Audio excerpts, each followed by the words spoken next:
Some comets like it hot. Presented by Science at NASA. Comets are icy and fragile. They spend most of their time orbiting through the dark outskirts of the solar system, safe from the withering depredations of intense sunlight. Their natural habitat is the deepest cold. Last November, amateur astronomer Terry Lovejoy discovered a different kind of comet. The icy fuzzball he spotted in the sky over his backyard observatory in Australia was heading almost directly for the sun.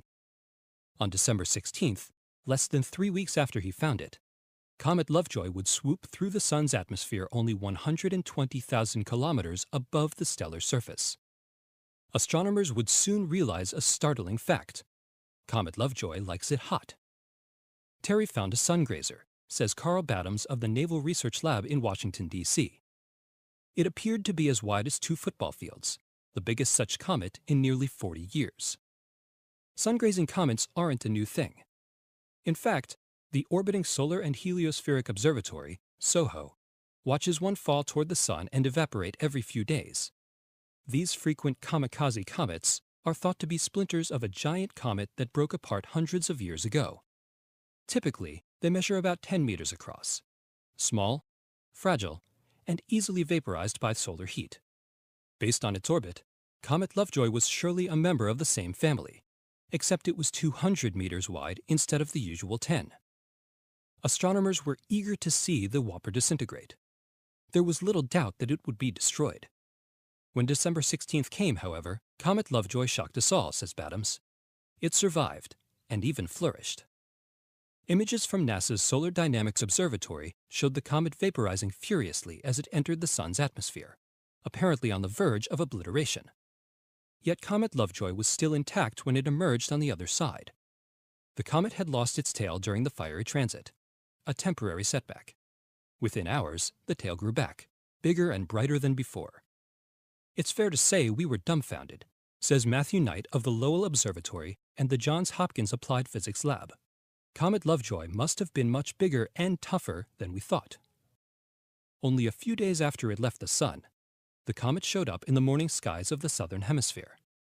Observers in Australia, South America, and New Zealand likened it to a searchlight beaming up from the east before dawn. The tail lined up parallel to the Milky Way, and for a few days made it seem that we lived in a double-decker galaxy.